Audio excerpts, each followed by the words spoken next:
Hey everybody, this is Jerichos, and today I'm playing Asagao Academy.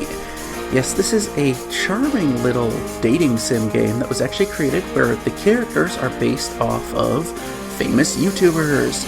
Normal Boots, Hidden Block, stuff like that. It's a really adorable game, and it's a lot of fun from everything I've heard. I haven't actually played through it yet. I was waiting to make this video for my first impression, so let's start off and watch a little bit of an introduction.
Like I said, an absolutely charming game. So, let's jump in.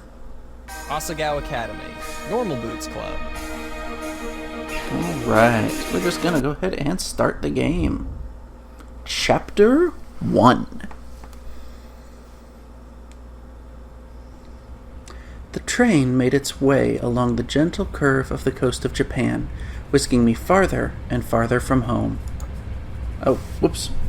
I clicked on the diary, apparently. Oh, dear diary, today is the day I finally go to Asagao Academy. I couldn't sleep at all last night. When Dad dropped me off at the train station, he held my hand and stroked my hair. "You look like your mother did," he said, but he didn't elaborate. I miss Mom, I miss Dad, but hopefully this will be my fresh start. Cool. So, close that out. Across from me sat a boy, face half buried in a newspaper. They're wasting no time. We've got one of the characters here already, I'm betting ya.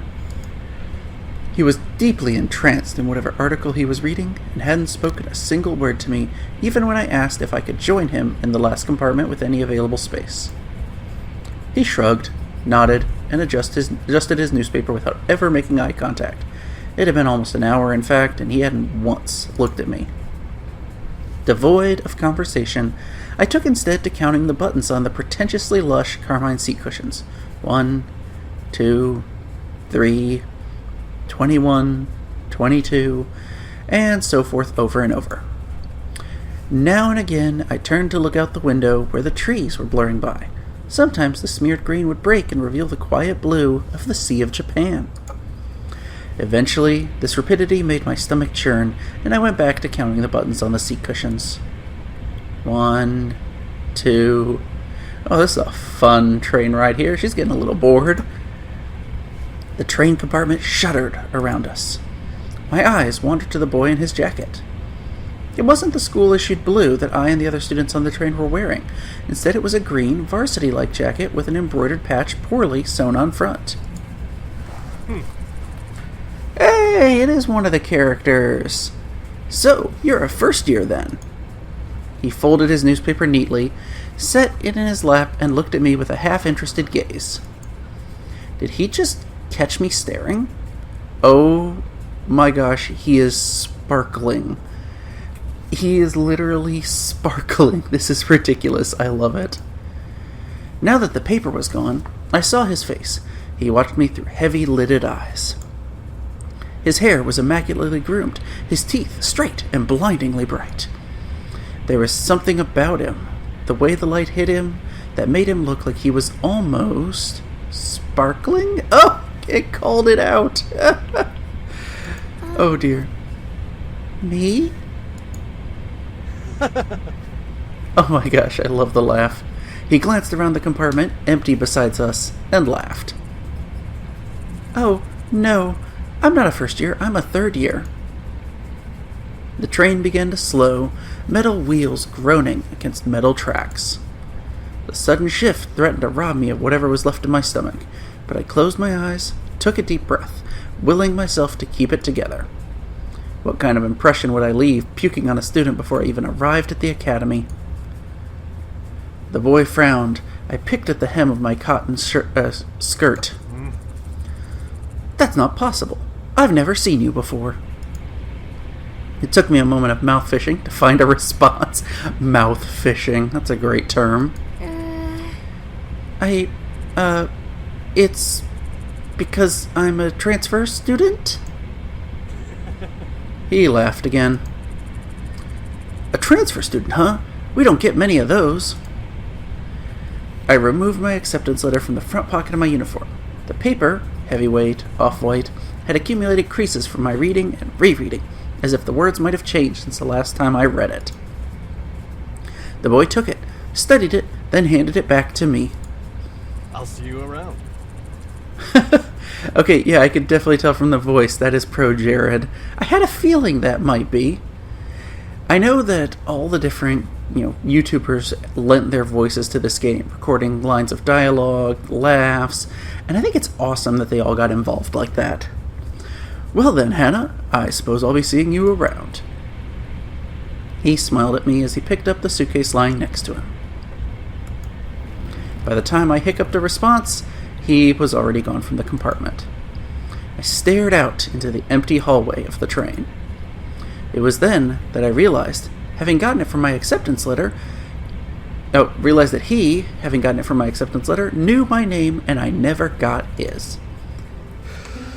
The train settled at the station, and I filed out with the rest of the uniformed students. It was early April, and the last frost of winter had come and gone. The trees were already green, their leaves shivering in the occasional gust weaving through them. The air was mild, only a few clouds hanging in the sky. I walked along the road with the swarm of blue-jacketed bodies, looking at the little groups breaking off from the crowd. Now, can I just say, I like this music. It's nice, it's soft, not anything too intrusive, but it sets the mood nicely for just a calm day at the start of the school year. Everyone was buzzing so animatedly around me. I held my suitcase tight in my sweaty hands. It was leather-bound and worth more than anything it contained. It wasn't far to the school, and I was, for maybe the first time in my life, thankful that what I owned didn't amount to much. My school-issued black Oxfords clicked on the pavement. I walked this walk over and over in my mind. So many nights I lay awake, imagining what it would be like to walk from the train station to Asagao Academy this first time. My new start. I always imagined that everything would change for me on this walk. That somehow, everything would be magically different. But as I looked around, I realized nothing had changed. I hadn't changed. Wow, but you're going to a school like this, that's pretty crazy. I mean, that's a 3-story school. Yeah, I'd say some stuff has changed for you, Hannah.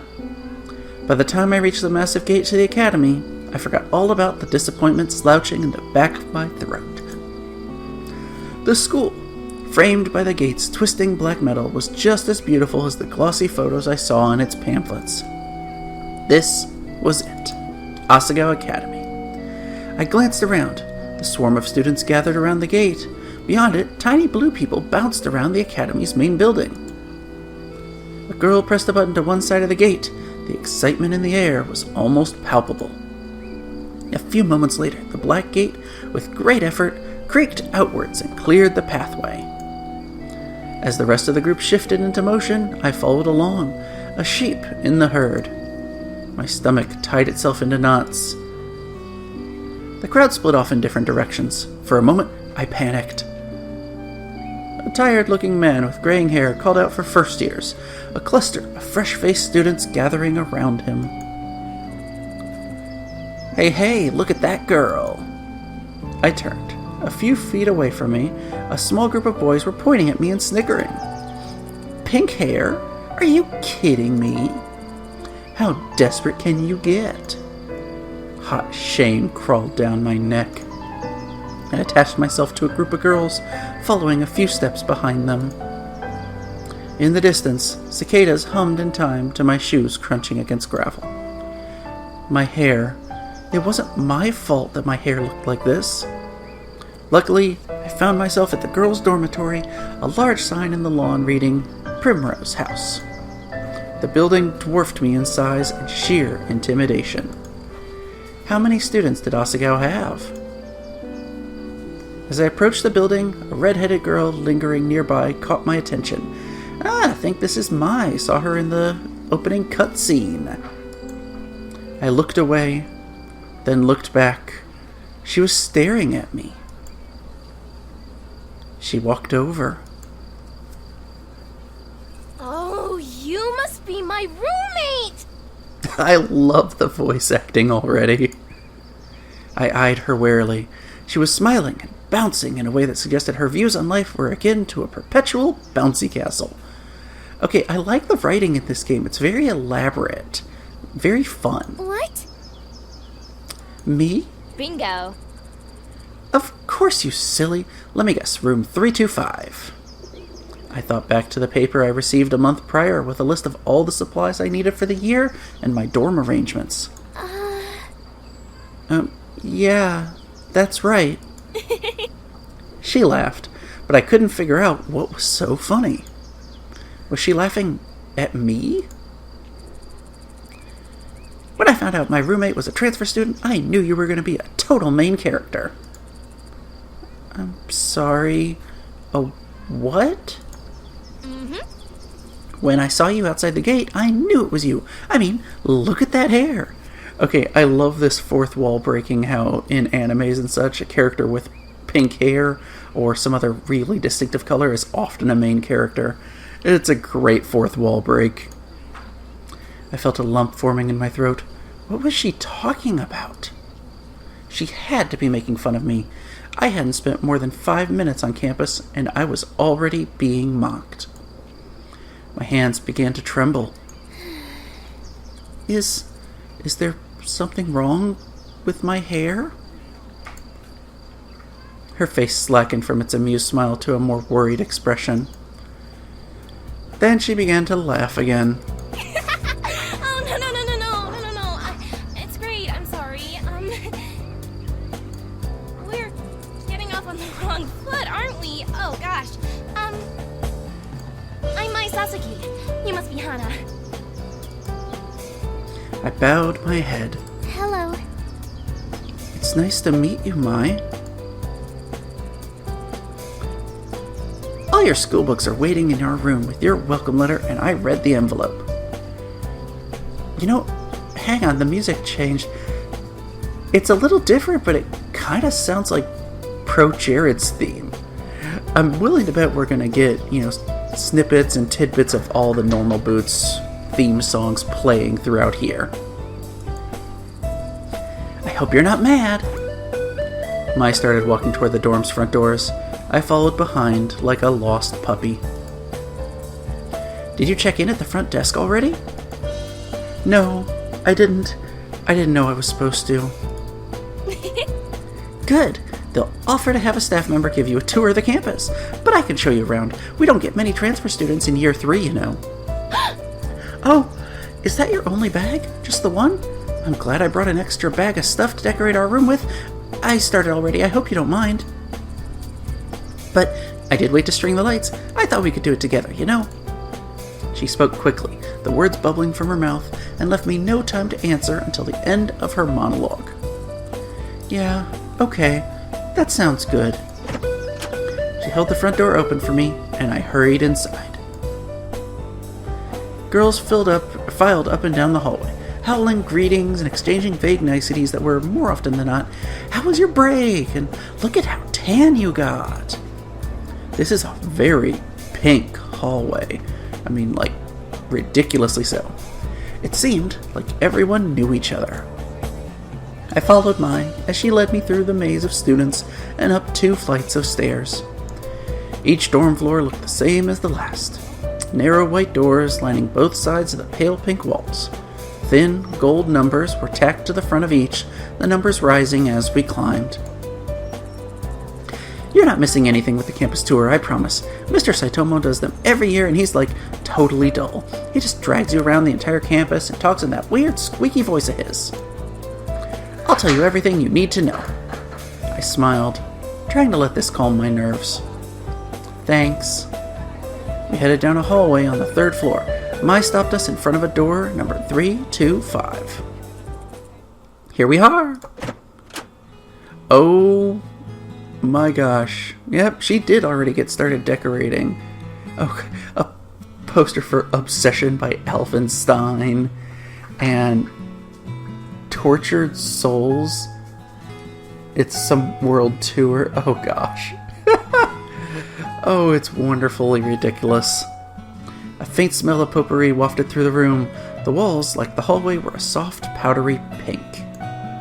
Mai already defaced them with the tapestry of posters, magazine cutouts, and photographs. Some of the photos were of cats, but most were of male models and rugged musicians. There's like one poster with animals on it, the rest are all guys. Typical, I guess, high school girl room? I don't know. I'm a guy, I wouldn't know. A bunk bed, 2 writing desks with wooden chairs, a small dresser, and a mirrored vanity, all clearly provided by the school, were the only pieces of furniture in the tiny room. The top bunk was already covered in neatly tucked blankets and throw pillows of clashing patterns and colors. The bottom bunk had a single, stiff-looking pillow and a thin cotton blanket that I didn't need to touch to know was horribly itchy. I must have grimaced because Mai quickly smiled at me.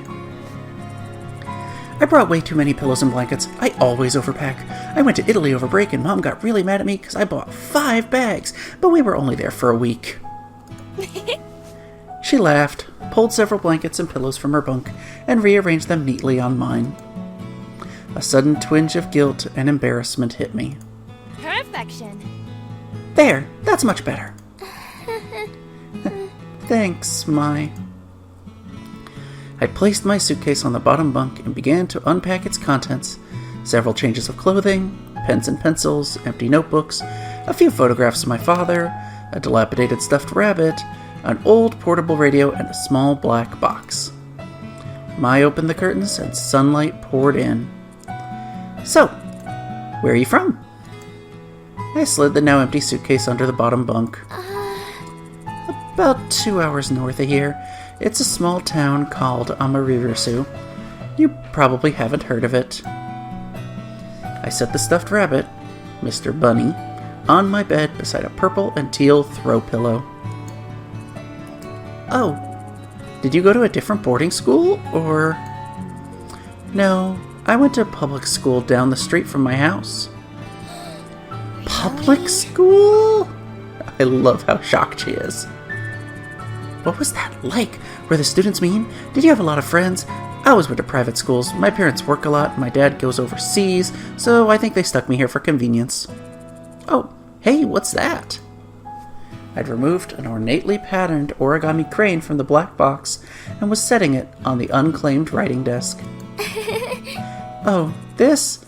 My mother made it for me a long time ago.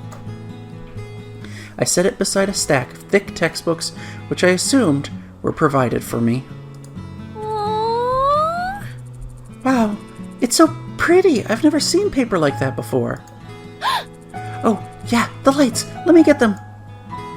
Mai went to her own desk, opened the drawer, and pulled out a long, tangled string of fairy lights. I thought these would look nice. Here, help me string them up. She grabbed a container of pushpins, then pulled her wooden desk chair out and over to one wall. I did the same with my own. Together, we pinned the lights around the perimeter of the room. How was the train ride over? Did you meet anyone? No, not really. I was in a compartment with some guy and... What? Some guy, huh? Was he cute? Oh, yeah, I guess. I don't know. I wasn't really paying attention. I didn't even get his name. Mai seemed disappointed for a moment, then perked back up. You'll have to point him out to me if you see him again. Oh, okay. Once we finished stringing the lights, Mai climbed down from her chair and brushed her hands together triumphantly. Yeah! Done! Okay, now it's time for lunch. The food here is pretty good. There's this ramen place down the street from campus that's like out of this world, but the school only lets us leave campus on weekends. Mai walked to the window. We could go today because it's Sunday and it's pretty nice out, but I guess you might want to go to the caf since you just got here. We could... She was suddenly interrupted by her own enthusiastic laughter. Oh my gosh! Mimi Santos just totally tripped outside and fell on her face. I saw it! Oh. Is it mean to laugh? Maybe I shouldn't have. Oh well. Anyways, let's go eat. I'm totally starved. She led me out of the room before I even had the chance to respond. The cafeteria was buzzing with students excited for the new year. The only people as nervous looking as I felt were the tables of skittish, wide-eyed first years. I stepped into line behind Mai, taking an empty plastic tray. We shuffled through, asking for helpings from the sulky cafeteria workers when we passed something that looked good. With full trays, Mai led me straight to a table in the back where a few students were already sitting. Mai sat down and I took a seat across from her. Hi, Mai. How was your break? It was good. I went to Italy and Spain. Dad fell off a ski jet and broke his ankle. Uh-huh. It's better now, though. Oh. Well, that's nice. I expected to be introduced, but the girl turned back to her group of friends and Mai turned back to me. She began to assault her food with a fork and tell me, in practically minute-by-minute account, about her fleeting romance last summer with a boy she met on the beach that didn't go further than a few salty kisses. I sat back and let Mai talk. For the first time since arriving on campus, I felt like I was finally able to breathe. I picked up my Brussels sprouts and studied Mai as she spoke. The more she talked, the more I began to notice small details about her. Well... She had a high, songbird voice. What? She was dynamic, her face twisting this way and that into exaggerated expressions as she spoke. She laughed often. She imitated people in wildly unflattering voices, seemingly unrelated to her actual opinion of them. But most notably, she talked a lot. I didn't find this particularly annoying as it filled the silence, and she hardly ever asked questions that required my full attention. Just as Mai was rounding off a shockingly detailed account of the time she accidentally walked in on her friend's older brother in the act of changing, a flash of familiar green caught my eye. I glanced over. Hey, that's him! Huh? Who? I leaned across the table to whisper, just in case he could hear me through the ambient chatter of the lunchroom. The boy from the train! That's him! What? Jared? I was right, it's Jared. Yeah, with the weird green jacket and swoopy hair. He just picked up his tray and was walking past us when something seemed to catch his eye. Oh, you? I looked up at him, suddenly realizing he was talking to me. Hana. Hana, I met you on the train. How are things settling down for you? Really well. I found my roommate and she's been helping me out. I gestured to Mai, who was thunderstruck. In fact, looking around, everyone was. People stopped eating to turn and stare at Jared and me, my shoulders bunched around my neck. Well, if you ever need any help, I'll be around. Third year, right? I nodded. All right. Some of my friends are in that year. Of course, they can't compare to me, but I'll give them the heads up to look out for you. He flashed a dazzling smile, then winked. He is still sparkling. I don't know if this is all the Normal Boots Club or if this is just Jared, but I love the ridiculous sparkles. It's the least I can do for such a cute girl. Well, I'll see you around. And I love Mai's face. I watched, a torrent of thoughts raging through my head as he took a seat next to a bunch of guys who were all wearing the same jacket? That's Jared! She tore her eyes away from him and looked at me. He's so cute. He's the most beautiful guy in school. Oh my. Jared. I can't believe he just looked at me. I looked at Mai. Her cheeks were glowing an indecent pink. Why do they all wear those jackets? Aren't all the guys supposed to wear blue blazers as part of their uniform? No, they're allowed to. They're... You know Jared? Hey, it's the girl again. That girl turned back around and was looking at me with sudden interest. Did I know him? I only talked to him on the train for a few minutes, so not really. We weren't friends or anything. But looking around, Mai and this girl weren't the only ones who were interested. Everybody seemed to be listening in. They seemed so surprised when he talked to me. Maybe a little white lie couldn't hurt. And we get our first choice. Who? You know what? I'm not sure I care for this girl, so I'm gonna say, yeah, I know Jared. We shared a train ride together, so we're totally best friends. The girl looked me up and down as if she were inspecting a piece of furniture for purchase. I'm sorry, I didn't introduce myself earlier, did I? I'm Mimi. Oh, gosh, this is the girl who fell flat on her face, apparently. Nice to meet you. So, how did you meet Jared? Oh, come off it, Mimi. Jared's not interested. Mai and Mimi stared at each other for a few seconds, having some kind of mental battle. Then Mimi turned away and continued to eat. Sorry, it was clear that she was just trying to get in with you for her own agenda, so I cut her off. Get in with me? Why? Well, you asked me about those guys and their jackets, right? Those are their Normal Boots Club jackets. They're... what? What's Normal Boots Club? Oh, there they are, the Normal Boots crew. It's a club we have at school here. It's like totally exclusive and full of only the coolest students. Let's move the mouse here. They get together and play video games or something. That one right there is John, also known as Jontron. His bird's name is Jacques. I love that Jacques has a little coat too, and he's got the red eye. Oh my gosh. He's also president of the drama club here at school. Well, that's not surprising. Next to him is PBG. He and John founded the Normal Boots Club together. PBG is one of the best soccer players on our team. That there's Gerard. People call him the completionist because he's obsessed with completing things. He has the biggest itty-bitty kitty collection I've ever seen.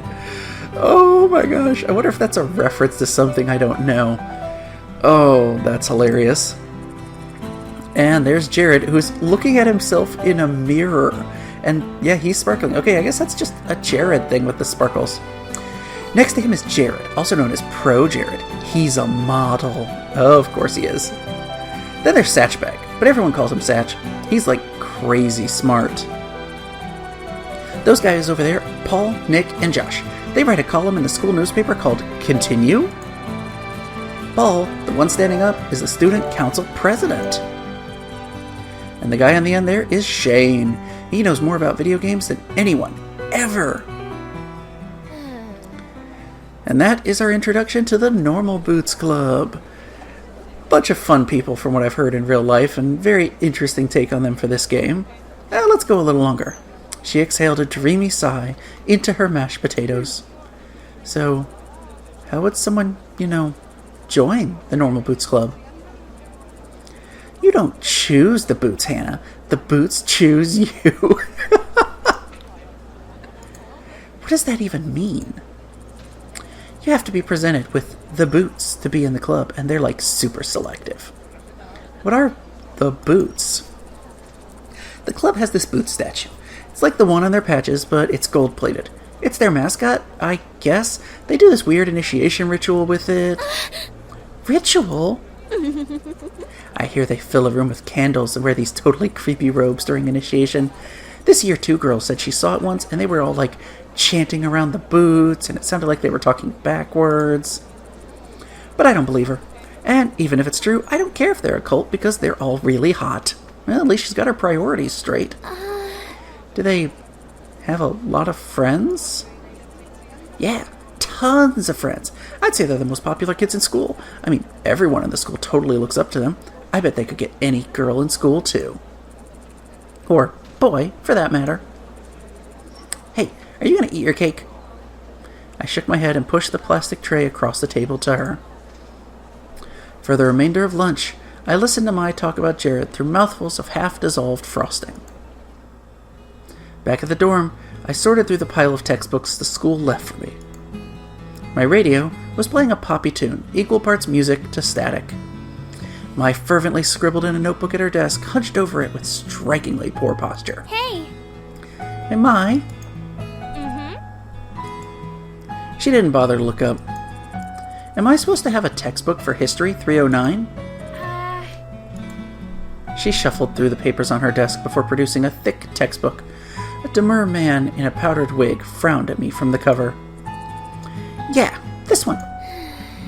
I sighed. I don't have that one. The school must have missed it. Mai shrugged and set the textbook back in her pile. They have a bunch at the library. You can just check one out. Where's the library? Mai rifled through her notebook and wrote something down. She tore the page out and handed me a crudely drawn map. Oh, okay. Well, I'll be back in a little bit. And you know what? We'll leave that off here. This is an absolutely charming game. A lot of heart has gone into it. I know we've only encountered Jared so far, but definitely play through the game yourself. It's a free game, though they do accept donations to help fund future games. Definitely check them out. Toss them a donation. It's worth it. And play the game for yourself. Have some fun. I'd be curious to hear who everybody else is going after. I think I might just have to choose Gerard. After all, as a fellow completionist, how could I not? And if you have any suggestions for other One-Shot Saturdays, leave them in the comments. Let me know. I'm always interested in new ideas. If you've enjoyed this video, click like and subscribe, and follow me on Twitter for updates to the channel. I'll see you guys next time.